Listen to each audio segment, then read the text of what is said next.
Hi there, Glocal citizens. Welcome back to the podcast that inspires a borderless mindset around manifesting a new world.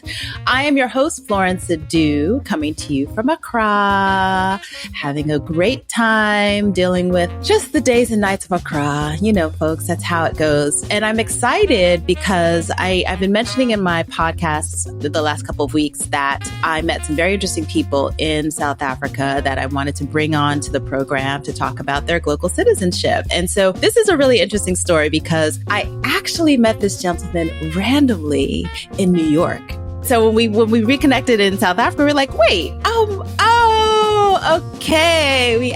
So I was having dinner with another local citizen, Chinedu Eshiro, and he noticed him, came in, and they had a conversation. They said, hi. And it was, mouthful. We actually didn't meet then. But then when we saw each other in Cape Town, we put the dots together and voila, another local citizen has been delivered to us, and I'm thankful. So let me get to his bio. He is an investor and developer of new businesses with 25 years of experience spanning 32 countries in Africa, gained through a number of successful tech startups. He is a leading pioneer of internet in Africa, having worked in multiple countries building internet service providers, those are ISPs for us acronym folks, and ICT businesses. Some of his successful exits include iBurst in South Africa, 1-2Net in Uganda, Busy Internet in Ghana, and others. He has also founded and ran the Africa ISP Association for 8 years, during which the ISP industry grew by almost 120%. So this man knows what he's doing where the tech is involved for sure. So we're going to hear a lot about that. He then moved on to leading efforts to build submarine cables on the continent. He subsequently contributed to the building of terrestrial fiber networks in Ghana and Nigeria. And he is also, which is kind of why we're here today, is he's also the co-founder of Angel Fair Africa, now in its 10th year. So they're celebrating their 10th year. And we're going to talk a lot about that today. The Angel Fair Africa brings selected and curated entrepreneurs to pitch to a room of angel investors with the intent of doing deals. So he's all about this deal building. And I missed saying a little bit something, but this is just to let you all know it's a two-part conversation. So today we're focused on Angel Fair Africa because that is where my guest, Eric Osiakwan, welcome to the podcast, is located. Thank you. We're in Cape Town. You can see the mountain in the back. Yes. Top of my hotel, and it's a beautiful afternoon in Cape Town. Thank you for inviting me to your Local Citizens podcast. What a random and what a great experience to eventually build it up into something like this. Yeah, I'm excited. In New York. Right. Exactly. So what I'm going to do is I'm going to save the typical local citizens chat for our part 2 conversation, and let's focus on Angel Fair Africa. So it's really this really important event that has been going on for 10 years. And so tell us more. Tell us about how it came about, how you became a part of it, and what it was like early days. Right. Thank you. So in 2013, I got invited to East London in South Africa. There's another province called East London in South Africa, which is east of Cape Town, which is the western province where I am now. It's basically about a 12-hour drive. So I'd gone to this the World Bank conference on innovation and entrepreneurship in Africa. And at that time, I had started angel investing with my own capital out of my own family office after exiting some of the businesses that I set up. And at this event, we had these entrepreneurs saying, hey, we need investment. And I was really impressed, sitting in a room with about 30 entrepreneurs who were really, you can see they were hungry, you can see determination, you can see people who wanted to make a change and build a business. So I was convinced that, and these entrepreneurs were not only coming from South Africa, there was from Kenya, Ghana, Nigeria, South Africa, Uganda, So I built the conviction that there was a new generation of entrepreneurs who are leveraging digital technology to create the next level of businesses. And so together with Andile Nkaba, who was in private equity investing into Convergence Partner, decided that we should set up Angel Africa List, which is we took Angel List and put Africa in it. And the idea was that we told these entrepreneurs to put their profiles together, we'll put it online, we invite our friends, and then we can invest in them. So we did this experiment, and for 3 months, no deals happened. And then I started talking informally to these investors and friends, and most of them then said, look, Eric, I believe in you. I think what you're doing is great, but I haven't met these entrepreneurs. So, I can't just put money into them. Then it dawned on me that the difference was that I had met these entrepreneurs and built some conviction. But the other people that I was trying to bring in to invest with me and the network I want to build hadn't, met this entrepreneur. So then we came up with the idea of setting up Angel Fair Africa. Now let's then do a fair and bring the entrepreneurs then to meet the investors. And then we approached one of my friends at that time was Jamie Clyde, who had set up the Slow Lounge in Johannesburg. And he introduced me to Ross Douglas and Kobe, who were the organizers of the Joburg Art Fair. And the Joburg Art Fair was happening 3 months from then in September in Johannesburg. They normally host this in the Sandton Convention Center. So we broached this idea of the art of emerging businesses before the business of art. And they got it. They were like, this could be interesting because we have wealthy people who come to the art fair to buy art. Yeah. So we said, how about you give them an opportunity to see some of the emerging businesses before they get into the business of art? And, there was a big aha moment. And, so together with Jamie, Ross, and Kobe, we founded Angel Fair Africa. We started with the name Angel Fair and then added Africa to it, as I said, because somebody had Angel Fair. But the idea was that we managed to select, I think that on the first occasion, which was 25th September 2013, we brought about 20 entrepreneurs from different countries, selected through incubators and accelerators and innovation hubs that we knew, prepared them, and then we put them before about 55 to 60 investors at the Sandton Convention Center. And that event resulted in 3 deals on the spot. The Better Foundation invested in Huyos. I invested in Tiranga Solutions. And so it was clear to me that this formula was the formula for making deals happen. So to kind of summarize it, this event is about deal making where we curate both sides of the investor ecosystem and the entrepreneurial system and bring them together. And it's a very small, intimate event of not more than 100 people. And this formula has worked because we curate both sides. And so there's some level of trust and camaraderie that happens when we meet. And that's how deals happen. So, and then since, 2013, we've taken it across the continent. 2014, we took it to Nigeria. 2015, we brought it to Ghana. 2016, we took it to Kenya. 2017, we took it to Ivory Coast. 2018, we took it to Tanzania. 2018, we took it to Mozambique. 2019, we took it to Tanzania. 2020, we're going to do Senegal. Then COVID hit, so we did it virtually.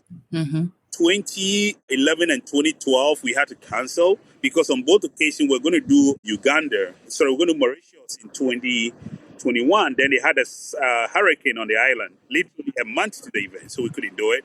Then we tried to do the Uganda, and then they had a Ebola scare. Yeah, also, that's right. Last year. To the event. Yeah. So come this year, 2023, is the first time we're doing it after 2 cancellations. And so we brought it back to South Africa, by this time to Cape Town. And we're going to start it, we're going to have it this week in Cape Town, South Africa. And we're looking forward to bringing the investor community and the entrepreneurs down here. Some of them are actually arriving today. Yesterday, some arrived, some are arriving today. And it's the beginning also of a lot of investor events in the next 2 to 3 weeks in Cape Town. Okay, nice. So we'll talk a little bit more about the program and highlights. But before that, I want to kind of get into, you mentioned curating these 2 groups. And I want to understand the anatomy of an angel investor. What exactly makes someone an angel, and why is that a fit for the African market in particular? Good question. So generally, if you look at business across the world, there's always people that take extreme risk. The first set of those people is the entrepreneurs. So an entrepreneur takes an extreme risk in the sense that they see a problem, they build a view of that problem, and they come up with a solution to that problem.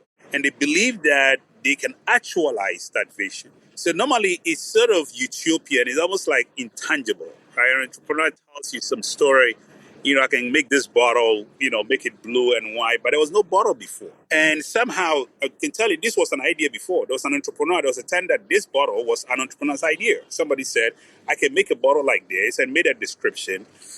And for him or her to actualize that, he has some skills, some experience in understanding manufacturing, in understanding packaging and starting water production. But they need some capital to make that work. So they have to go to a second person who has that capital, and that person believes in that risk, takes also that kind of risk. So buys into that idea that this can be actualized based on a certain set of criteria or principles that they build by themselves. So generally, what we've seen that angel investors are people who have made money also building something. And so when you go to them, they sort of the sense of belonging is that I was there before many years ago. You kind of have a bit of a connection. There was a time that I had an idea to make a sunglasses. And I came up with this design, and then somebody, my uncle or somebody, my friend, or a fool, these are the three categories. We call them family, friends, and fools, right? A fool is somebody who doesn't know me, but maybe a friend from school and took a risk, took a leap of faith and gave me some money to do. So there's normally sort of that sense of connection because of where that investor who is made money is coming from. So the difference is that the investor, the angel investors are normally people who've made some money by also building something before, right? And they are willing to take that risk to back the next person who is building something into the future. So an angel investor fundamentally has probably three things that are critical. The first is that there's somebody who's built something. So they've been entrepreneurs before, or they inherited the wealth. If they inherited it, it means somebody in the family built it. Right. If it's corporate, it means there's an institution that built the world, right? So some form of money, capital is built by them or somebody they associated with or something they did. Or they won the lottery. I mean, it's not easy to win the lottery, right? Not everybody wins the So because to win the lottery takes some skill. As they say, the harder you work, the luckier you become. So being lucky has something to do with hard work. Yeah. And then the second is that they've accumulated some money, right? Which sometimes can be as little as $500 or 2,000 Rand with South Africa or 2,000 Ghana cedis in Ghana, right? Most of the time, people think you need to have so much money. Yes, but an angel investor is primarily somebody who can risk losing that money. This is a third characteristic, very important. That money is money that the person is comfortable losing. That's what makes you an angel investor.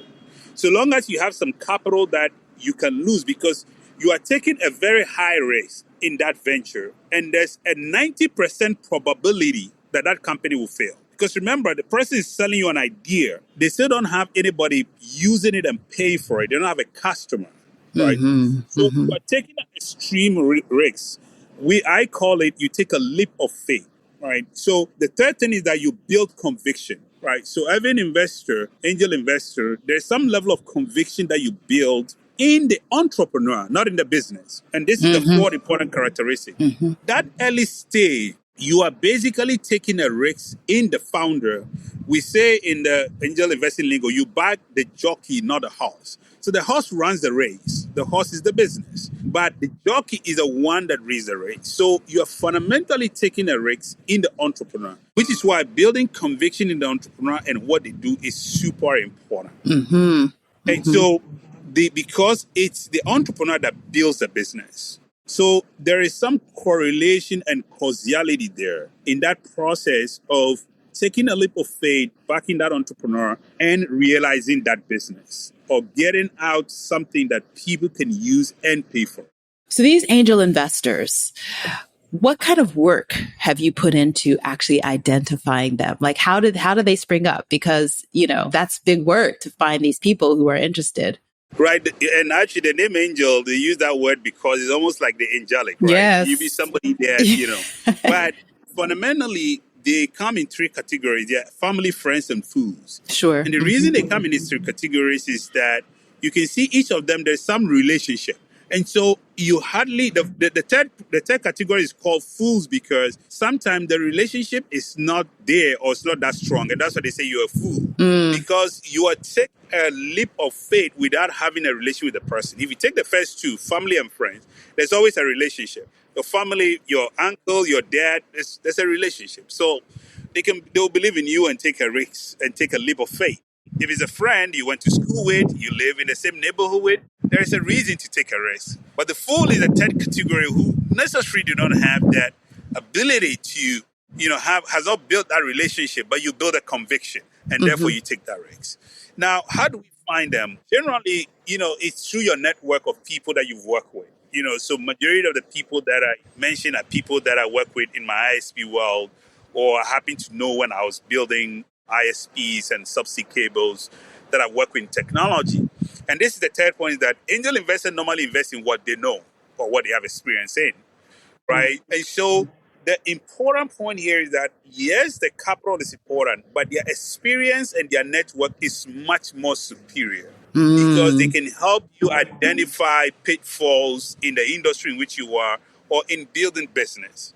And so that can be extremely helpful beyond the capital. Yeah. And so traditionally, most angel investors invest in an industry they know, they've worked in, they've built experience in, they have relationships in. And so they can provide some guidance. So they are a bit more active. And that's why it's helpful in the early stage of the business to have the right angel investor, because the person is not only writing you a check, but you are leveraging them beyond the check they write. Right. And so I tell founders, it's not every angel investor that is suitable for you. The same way that we investors look for the kind of business we invest in.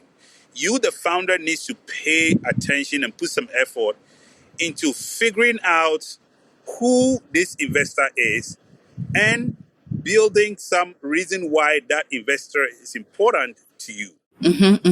So this is a good point for me to ask you about the entrepreneur. I really appreciate that description of the anatomy of what an angel investor looks like, and how you kind of typically find them and do the marrying. You're marrying them to a class of people who have changed, evolved over this 10 years. I mean, even over the time since you were an entrepreneur.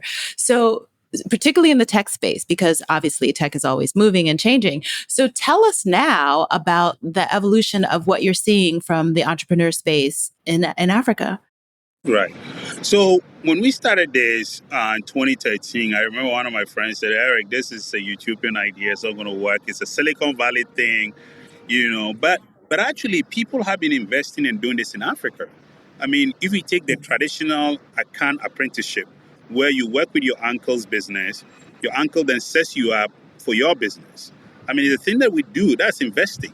That's angel investing, right? Yeah. Your uncle, you work with your uncle for years, you learn the trade, and then he or she gives you some money, gives you some work, gives you an office, and you start your trading business, and you take your next cousin, and then you do the same thing. It's investing. We've been doing it. So I don't think it's an alien idea to Africa, but it's been there to a lot of family businesses, family-owned businesses. People do this in ways, it's just that we didn't call it angel investing, right? So the first point is that it's not alien to Africa. It's been happening. What I figured out is, how do we apply this to the technology industry? Obviously, the technology industry is a new industry in Africa, right?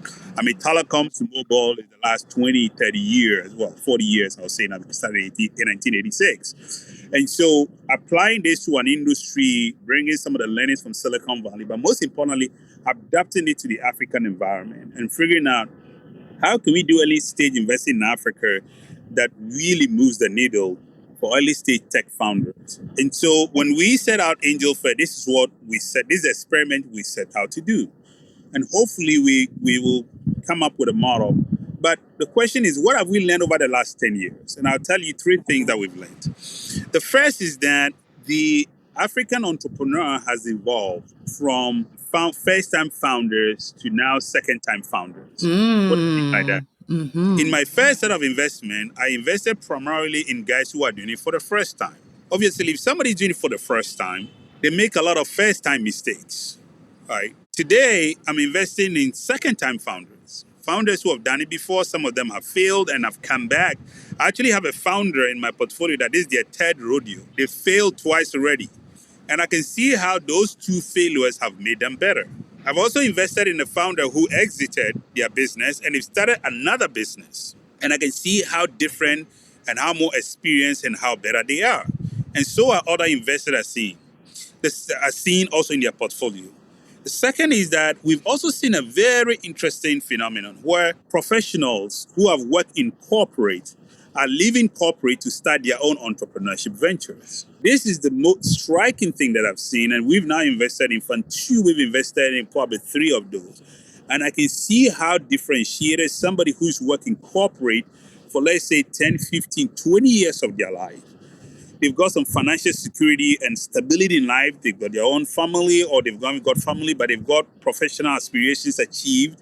They have some financial security, and now they want to do the next thing, which is now I want to build what I want to do. And you can see the difference with those and the first set of entrepreneurs that we invested in, who some of them are college dropouts, and nothing wrong with that. Some of them, right after college, started a company. One of my most successful companies is two founders who started a company in college, and they never had any corporate experience. And these guys are now building about a $500 million valuation business. So it's possible that the founders who haven't got corporate experience but can build extremely successful company.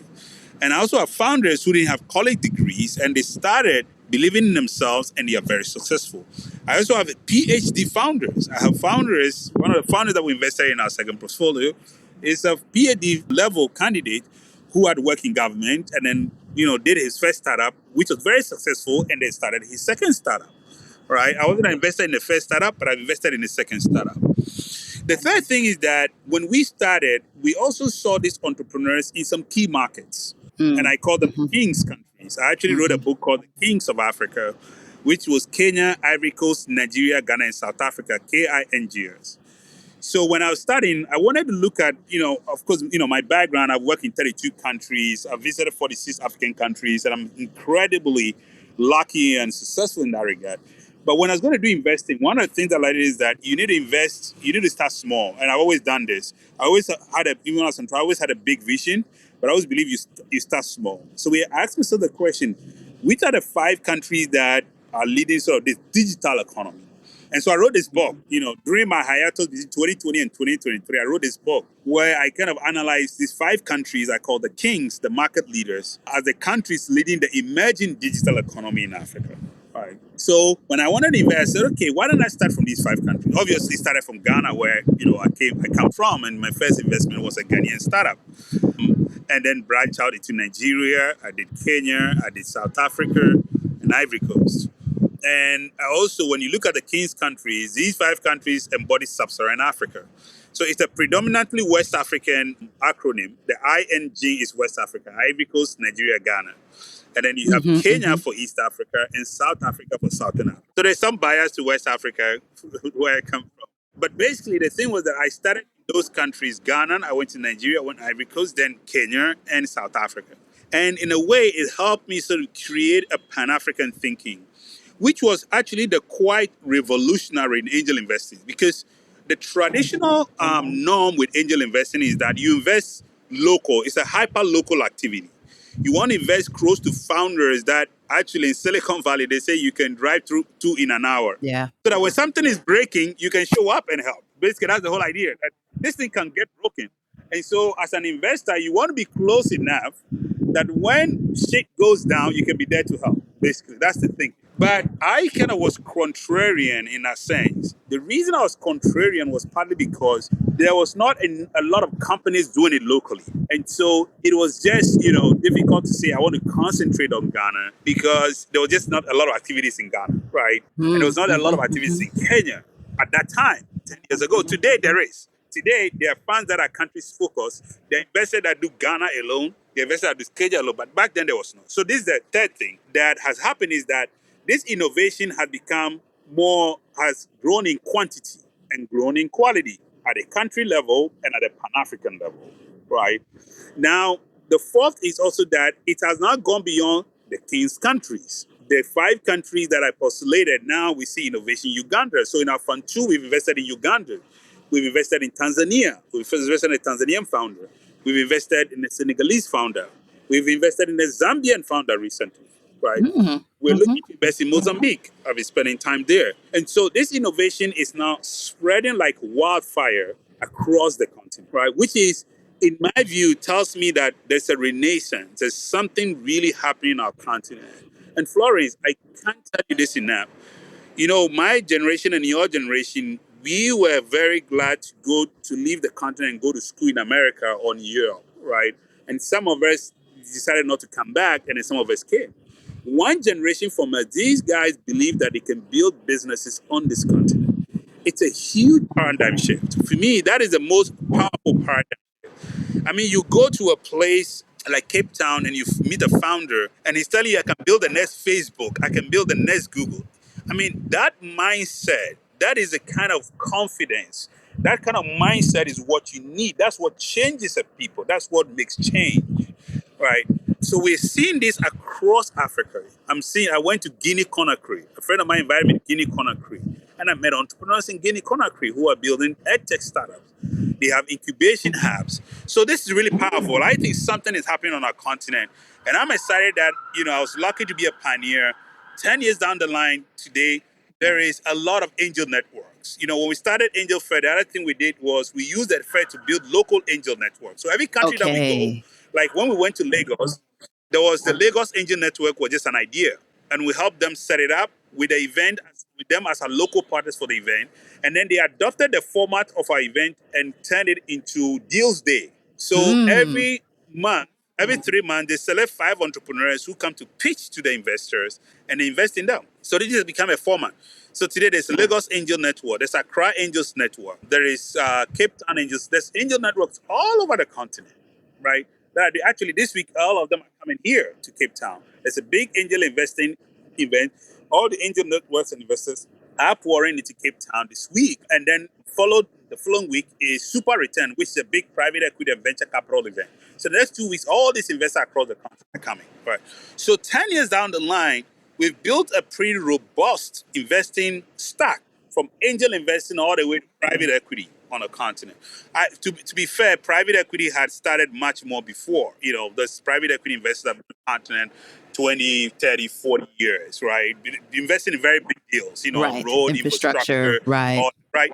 But now Mhm. we've built this sort of earlier stage, investing in smaller companies, and now there's a huge venture capital, community that is, also building up now, and we connect to the private equity. So if you look at it, the way it works is the angel investors are down here. They Hmm. take the first breaks. Then the company then now wants to get into getting more customers, building more users. They go to venture capitalists for money, VCs. We call them VCs. Hmm. Then when they want to grow exponentially, they go to the private equity guy. And then the private equity guy then takes them to the capital markets, right? So that's how the stack works. So we are almost there with building the stack across Africa. And so once that stack is built, then the founder goes through the motion of starting early stage, getting people who can take the early stage risks, followed by the venture capitalists who take later stage risks, the private equity guys, then the capital markets. Nice. So then thinking about the entrepreneur again and how you're finding them actually. So you work with a lot of incubators and things like that, I'm assuming as well. So how are you rating them? Exactly. How do you rank and how are you rating them? And is there a criteria like this incubation space, but this one go to, how does that work? Absolutely. The incubators are also a phenomenon that has happened over the last decade. When we started, there was almost 3 or 5 of them, 10 years. Today, there are about 600 plus of them, right? So Okay. obviously, with so many of them, there is always, the grain from the chaff, right? But there's a Hmm. lot of grain out there and you can find. Like everything else, there is some element of sort of stuff that is not too useful and the startup that is very useful. Hmm. And so what we've done is that over the years, we've built relation with these incubator accelerators over the years. And each of them have some form of incubation or acceleration program every year. Hmm. So we actually tell them to give us the best entrepreneurs who have gone through their process. Got And it. that's why we do our events in November, because by November, they have spent a whole year preparing the entrepreneurs, taking them through their programs, etc. Right? Hmm. So by the time they get to us in November, they've gone through at least a process over the year with their local incubator or accelerator or innovation space where they are, Hmm. from the Hmm. country to India. So Yeah. by the time they get to us, it's almost like they've gone through the first round of refinement. Right. Then we take them to our own process and get them investor ready. So actually tomorrow and Tuesday, we have the Entrepreneurs Bootcamp, which is the bootcamp that is just for the entrepreneurs who are arriving yesterday and today into Cape Town. So tomorrow we take you through this investor readiness bootcamp. Prior to this, they've gone through an online process. It's a whole online process that they go through, documentation, preparation, etc. So the next 2 days is when we sort of hone them up and sort of cross the T's, dot the I's before the event. They meet the investors on 29th and 30th and the 1st of December. So working with these incubators and accelerators is super important. They are the innovation hotspots. They are the nexus. But you are right that not all of them are at par, right? But they start from somewhere and they grow up there. For example, when Innovation Hub started in Kenya, people said, man, this is just a bunch of kids sitting down here. They don't know what they're doing. But Mhm. today, the companies have come out of Innovation Hub that are world class. Yeah. When CC Yeah. Hub started in Nigeria, people say, these kids are just wasting people's money. They're sitting here behind computers. What do you mean by they're working sitting behind computer screens? But today, there are billion-dollar companies out of Nigeria. The companies Mhm. out of Nigeria that are billion-dollar companies, right? Yeah. So you need this sort of playful environments for entrepreneurs to unleash their creativity, Yeah. right? So you Yeah. see a bunch of kids sitting down playing with computers and doing some stuff. They are a lot of them, maybe, there's always excesses around this stuff, but some of them are really serious and they want to build the business and they are working in these spaces, and that's where it all starts from. So you need to be there. So we spend a lot of time. How do you find it? We spend a lot of time in these spaces. We have an office in Nairobi, Joburg, and Accra. Me and my partners, we spend a fair amount of time in these innovation hubs because that's where you get the gems. That is where you get the Mhm. gems of the rubble. So Mhm. in there are a lot of mud and rubble and everything in there. But if you spend time there, you begin to see the gems.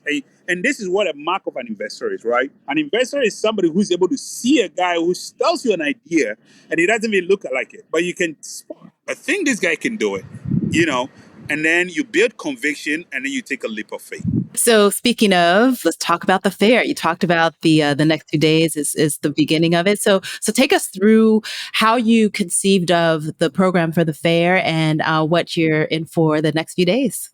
Right. So we created a unique format 10 years ago. That format is premised on two things, three things. Two are superior, one is supplementary. That premise is that investors operate in their own networks. Mm-hmm. Entrepreneurs operate in their own networks. Mm-hmm. And those networks don't collide. Right. Those networks, right? They Yeah. almost run parallel, right? Investors hang out with investors. If you're an ex-founder, you have your mates, your buddies, your age mates, you meet at the same social club, you play golf together, you eat the same restaurant, da da da da da. The entrepreneurs also meet at their own hangouts. They do something else. Maybe they play soccer, they don't play golf, right? Or they play pool, they don't play chess, Squash, right? right. Yeah. So it's almost like correct. It's almost like two different social classes that run in parallel. Right. So the thinking was, how do we bring these two together? So that's all the event was trying to do. Right. Now, for these two to come together, you need the support in ecosystem of people that enable those two classes of communities. So that's what I said at TED. I'm not saying it's inferior. It's the support system. You need them because without them, it's hard to bring the two together. So our events normally have these three people. We curate the investors through the investor networks and the investor support organizations. And then we curate the entrepreneurs through the incubators, innovation hubs, and the co-working space. And then we invite those people to come to the event as well. And so when they get into the room, what Mm-hmm. happens is that it helps build trust. Because somebody who is meeting an entrepreneur for the first time, it's in the room with somebody who works with entrepreneurs. Yeah. And then somebody who's an investor for the first time is in the room with somebody who builds investors. So almost like in the conversations, there's sort of validation going on, right? So you're talking to an entrepreneur and they say, look, I can do this, I'm from Ghana, because you're all from different countries, right? You've met in Cape Town. So sometimes it's like, this guy is telling me stuff that I don't think he can do that stuff. But immediately you can verify from somebody who is from Uganda, who works in this guy was telling me that he actually built a 3D printing machine from recycled stuff. So I know of it. I know the incubation hub. He really from there, right? So there's some way of validating, right? So that's what we Mm-hmm. bring. Mm-hmm. So we say we bring the ecosystem together. And so when you bring them together in that room there, in that 1 or 2 days that you're together, what happens is that we get and then now the format of the event. So then the main format of the event is that the entrepreneurs go up to pitch. So there's a pitch section that is the main section, the main thing. Morning pitch and afternoon pitch. Now we intersperse that with panels. We have what we call investors panel and entrepreneurs panel, which are panelists that have already done it. So investors who have invested sharing their experiences. We call it experience sharing. Mm-hmm. And then the entrepreneurs panel, entrepreneurs who have raised money and built businesses, also sharing their experience. Excuse me. And so, between those two are the pitches. And then we normally have a keynote to start the day. The keynote is a very successful investor, a very successful entrepreneur who is interviewed in a conversation format. so that Mm-hmm. they can be able to cross-pollinate with each other. And essentially, the successful entrepreneur investor is sharing the experience of how they did it, and how they invest in company. All that experience sharing creates inspiration and momentum for the entrepreneurs who want to be like, you can do it. He's done it. He's been successful. He's made money. He's telling you how he's doing it. So you can also do it, right? And so that is generally the format. Then the last part is the networking part. So we normally have a big long lunch break, and we have tea and coffee breaks. These breaks are important. So every session, after every 2 sessions, after every session, every panel there's a pitch. Then we go for a break. Then we come back. Then we do lunch. Then we go for a break. And there's a pitch. Then we go for a break. Those breaks are the times when the interactions happen. So when the guy is finished pitching and then there's a break, an investor says, "Ah, man, this guy was very interesting." So I drink coffee, they go talk. Pick an interest. I think what he said was really interesting. And then the evenings, we try to create something that we create a sort of dinner and eating sessions, or we leave them. The reason is that most of the time when an investor is interested in entrepreneur, say, "Hey, well, what are you doing tonight?" "Oh, yeah, I'm free. Okay, let's have dinner together." Right? Times where there are 2 or 3 of them, they go to a restaurant and then they start digging deeper. Right? They start. So tell me your story. How did you really build the street? I mean, you're from Uganda. How do you? So then it gets a bit more interesting. So over a meal, over drinks, they start talking some more. They start digging some more, right? And then eventually deals happen. But before the event, what we also do is that when we curate and we list the founders and entrepreneurs, we actually share their profiles before. So sometimes the investors, we also get a sense of what investors want to invest in. So sometimes investors come to the event with a sense of, oh, I mean, this guy's profile looks very interesting. This is the kind of business I want to invest in. And so sometimes there's some preconceptions around what you want to do. And so when they come, it's easy to then interact and engage with them. So we do some call it matchmaking, by sharing profiles and, people's contact and that type of stuff. Yeah. Of course, with the consent of each party, right? And this is the most difficult part of this exercise because people don't know each other, right? And people are coming from different backgrounds, different social classes. You have to respect all of that. You have to respect people's privacy, people's rights information. You may introduce a founder, it may not work. So there's a high level of risk that happens with this exercise. So we spend a lot of time with our team working on this. Why do we do this as Chanzo Capital, as a firm? Because it's the way we get deals. Actually, our first fund, a lot of the founders that we invested in were people that we met through this process. And it's become a process for us to trust in making deals. So we don't get a fee from doing this. We actually invest in doing it. We put money into creating the event. My team is here downstairs. My team has been here for a week, 2 weeks now. I've been here for a month. And we'll be meticulously working because it's a way for us also as a firm to see the best entrepreneurs from around the continent in one event. And so it helps us find the best ones that we also invest in. And that's why we do it. So we're almost on the same page with the investors that come. We're all looking for the best founders.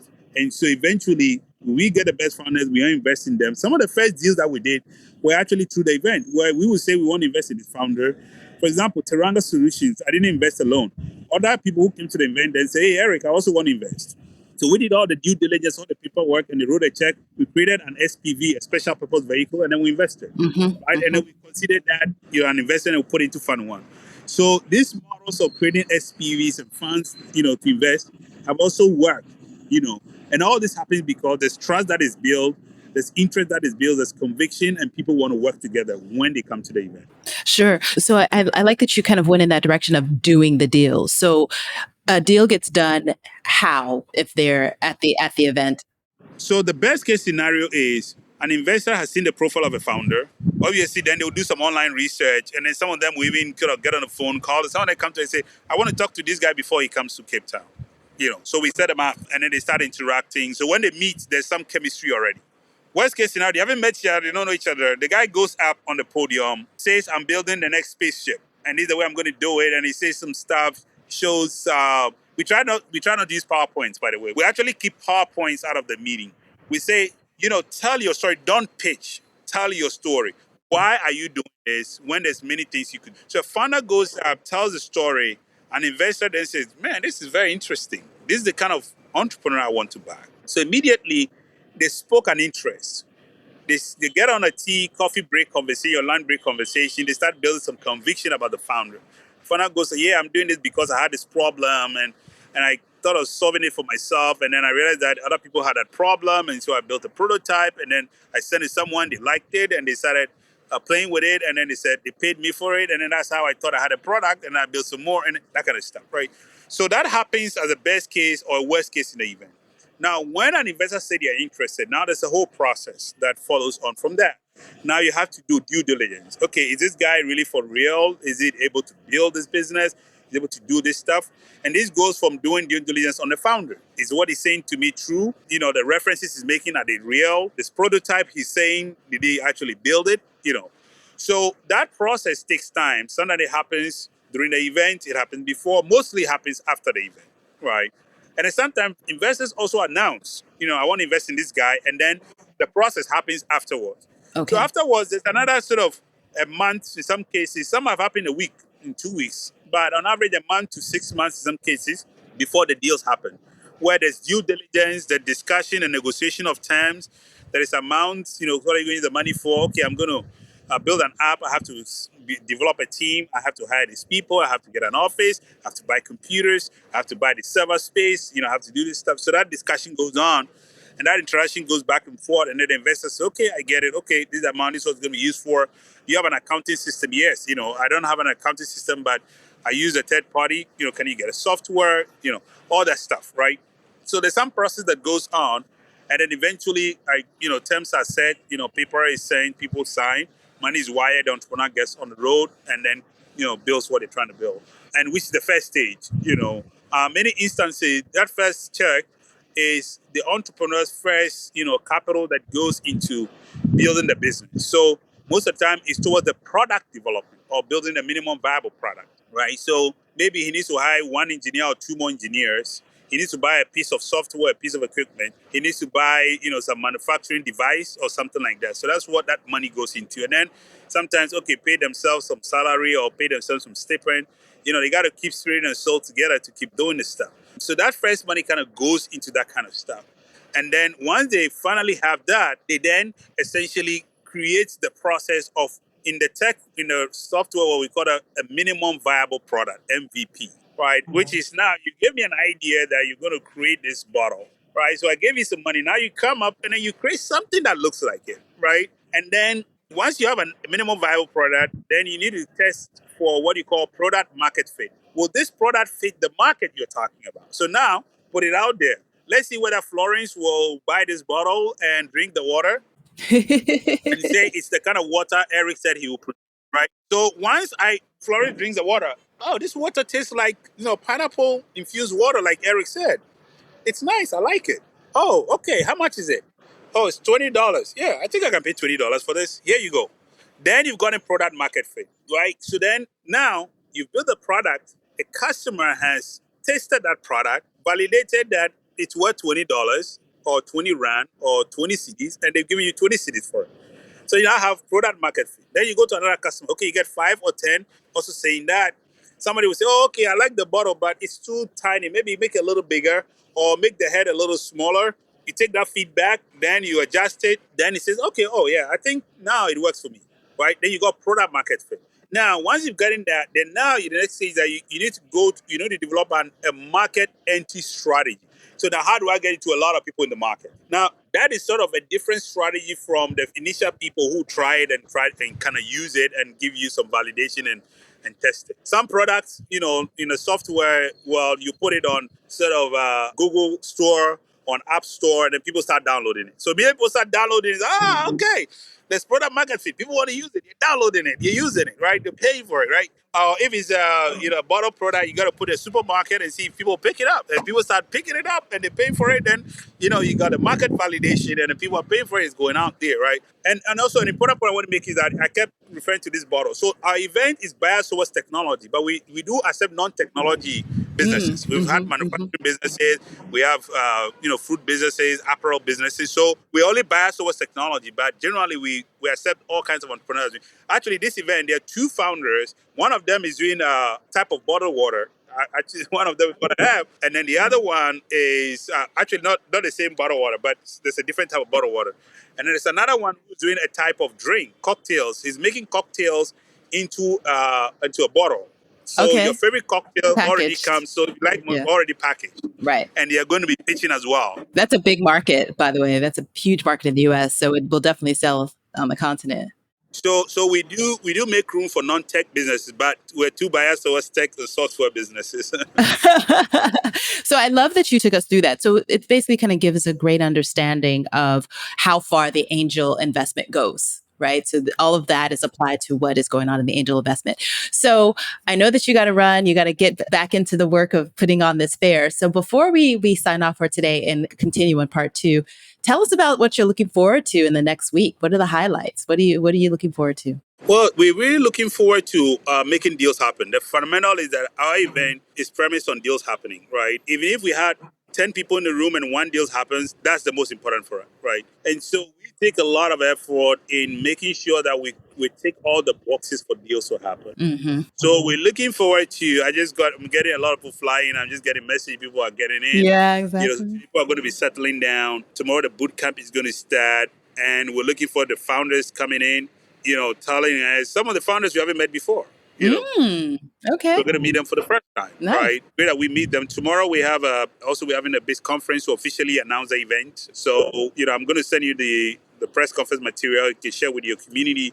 But we're going to be out on radio, also getting, the local community. And then, the investment event is the 29th and 30th and 1st December. So we're doing it at the Fountain Hotel. And we have a lot of people staying there and around. It's downtown in Cape Town where we did the event. Tomorrow's workshops are at the Womb Hub.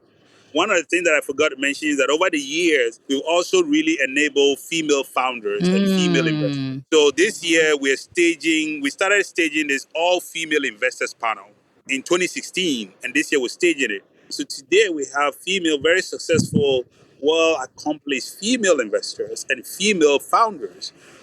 We currently have a 50-50 or 60-40 sort of split in terms of the gender parity in our events. Sure. And we've made a lot of effort to make this happen. Nice. Because we don't want to leave anyone behind and we want to go together. As you say in the African proverb, if you want to go fast, you go alone. But if you want to go far, you go with everyone. And so this week, we're looking forward to going with everyone and having a community down here and making an impact into the future, the next 10 years, right? The first 10 years. And the next 10 years, if I may end, what we are focusing on is the last 10 years, we've enabled mostly local and African investors and entrepreneurs. The next 10 years, we want to focus on the diaspora. How do we bring, how do we bring, you call it global Africa into Africa? Nice. Right? So we want to now be bringing entrepreneurs and investors from the US, from Barbados, from the Caribbean, from Europe, from Iceland. I love it. From Asia, from everywhere. So we really are going to make an effort into bringing the African diaspora into these events, making conscious effort to enable African professionals in the US. You don't need to relocate to Africa to invest, right? Yeah. We're creating a platform where you can do this virtually, but you can start actively investing. And to the point, the investor, an angel investor is somebody who has $1 million stash in the bank. No, you don't need $1 million stash in the bank before you start.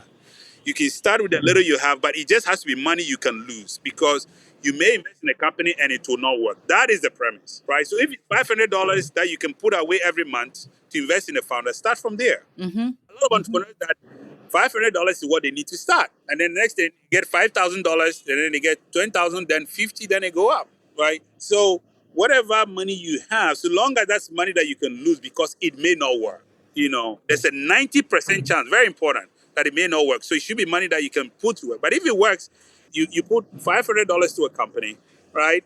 And then 10 years down the line, that company is worth $1 billion. You're a millionaire. The upside is worth it. I know people that invested in Uber when it was $1 million and $10 million in valuation, and they put $20,000. Mm-hmm. Today, look at the valuation of the business. Right. So yes, it's a very risky business. It's a very risky undertaking, but the upside is very high. And so you need to come in with that, mindset that I could lose the money. But generally, when you invest in 10 companies, they say 9 fail and 1 make up for the sins of the 9.